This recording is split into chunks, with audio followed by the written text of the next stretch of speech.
courteous to others. Deal peacefully with anger, insult, and disagreements. Be considerate of others' feelings. Number 3, responsibility. Do what you are supposed to do. Try your best, persevere, keep on trying.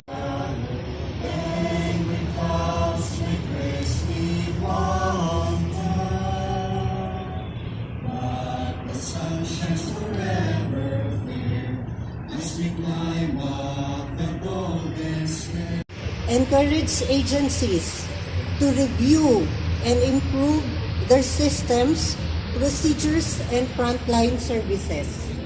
Recognize and share good practices in regulatory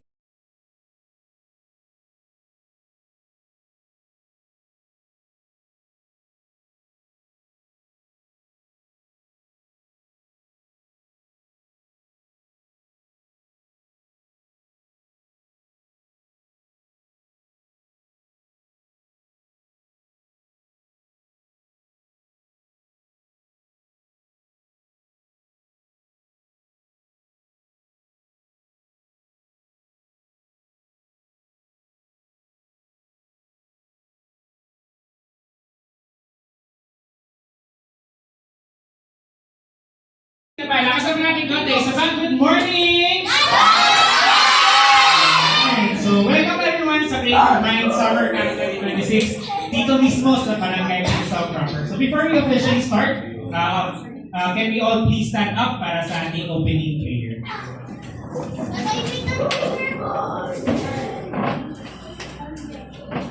In the name of the Father, and of the Son, and of the Holy Spirit. Amen. Heavenly Father, thank you for gathering us today for this youth session. We ask for your guidance as we learn about important topics like anti-bullying, anti-drug. Okay, Lika.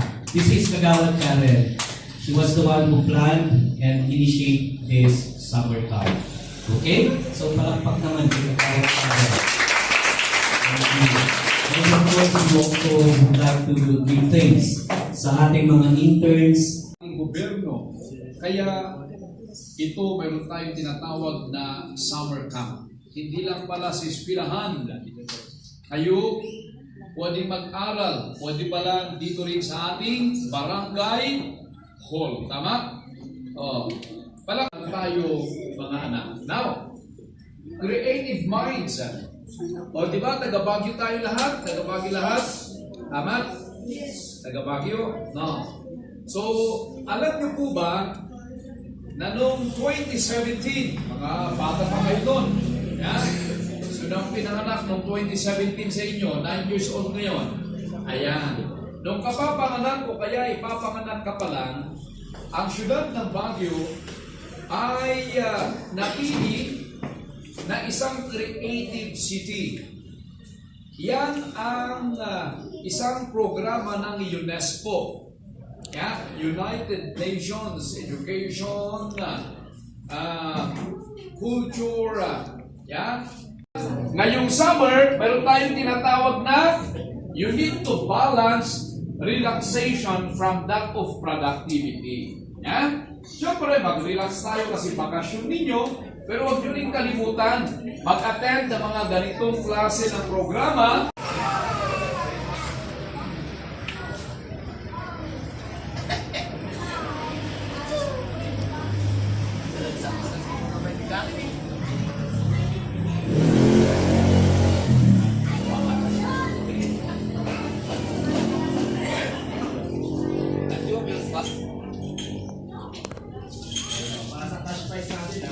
Okay na.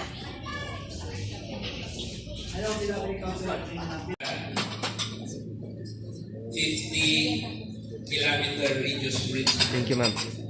Pag hindi kami naka-out ng 50 kilometers away from the schools. Thank you, Sir Nino. At this juncture, we are honored to have with us Para maging maayos ang ating performance during the last Karaa tournament. Of course, as expected, na tayo po ang champion, ba?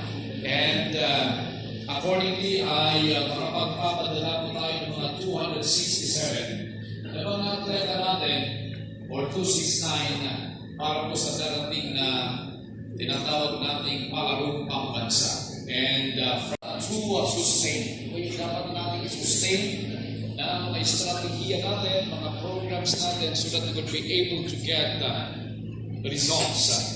Another one, apart from what to sustain, what to strengthen. Yeah?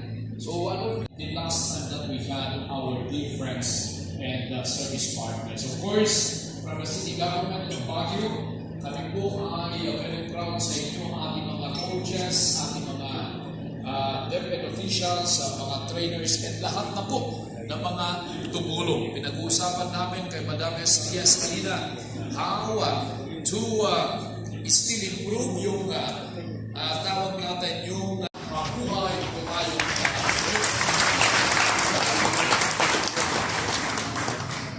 Thank you very much, Honorable Carabas, for your inspiring message and unwavering support to the sports development programs of the division. We shall now proceed to the presentation of accomplishment reports from some of the CARA committees. Let us first start with the Clean and Green Committee to be presented by Ma'am Freda Lai.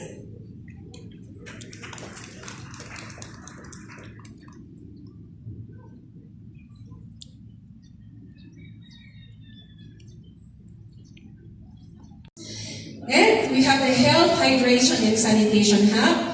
Dito po, thank you so much sa mga kasama nating nurses and doctors. Kasi lahat sila naka 24/7. I remember we have an athlete na fracture ba yun? Tapos, and then meron pa rin athlete na ang taas ng lagnat during dinner time. Agad-agad namin silang kinontak for this one. Sa Puyol, nagbubuhat nung mga basura para ilagay po dun sa katabi na Eco Hub. And then, syempre afterwards, yung pwedeng ilagay sa mga tanim, sineseparate nila para accordingly, it will go back to earth, para siya yung maging fertilizer, and then it will become food, and that's the cycle. Next.